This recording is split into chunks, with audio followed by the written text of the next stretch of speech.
Tahu tak anda berapa ramai orang yang kena diabetes, high blood dan kolesterol? Tiga serangkai ni memang popular betul. Tiap kali saya bagi lecture, ramai pengikut yang akan nak dengar. Rupa-rupanya ada lebih kurang 4 juta lebih rakyat kita. Kalau campur dengan yang pre-diabetes atau pre nak kena high blood pressure, dah mungkin 7-8 juta. Baru rakyat kita ada 33 juta. So itu dah dekat berapa? Dekat 20%. Jadi kita dapat jawapan daripada bantuan DND 369. Ingat saya guna perkataan suplemen dan bantuan. Dia bukan ubat, tetapi dia punya kemujarapannya, ya Allah ya Rabbi.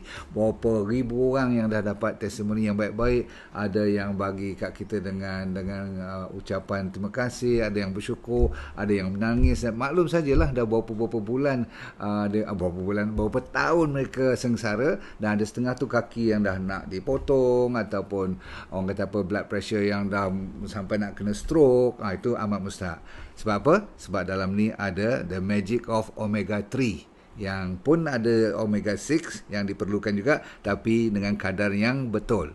Yang omega 9 tu dia panggil bonus. So 369 is very important, tetapi mestilah dapat yang original. Sebab terlalu banyak kat luar sana, entah apa dia masuk dalam dia punya soft gel tu, kita tak tahu. Okey, vegetarian ataupun mereka yang tak boleh makan bahan-bahan atau makanan yang asal daripada binatang, inilah jawapannya.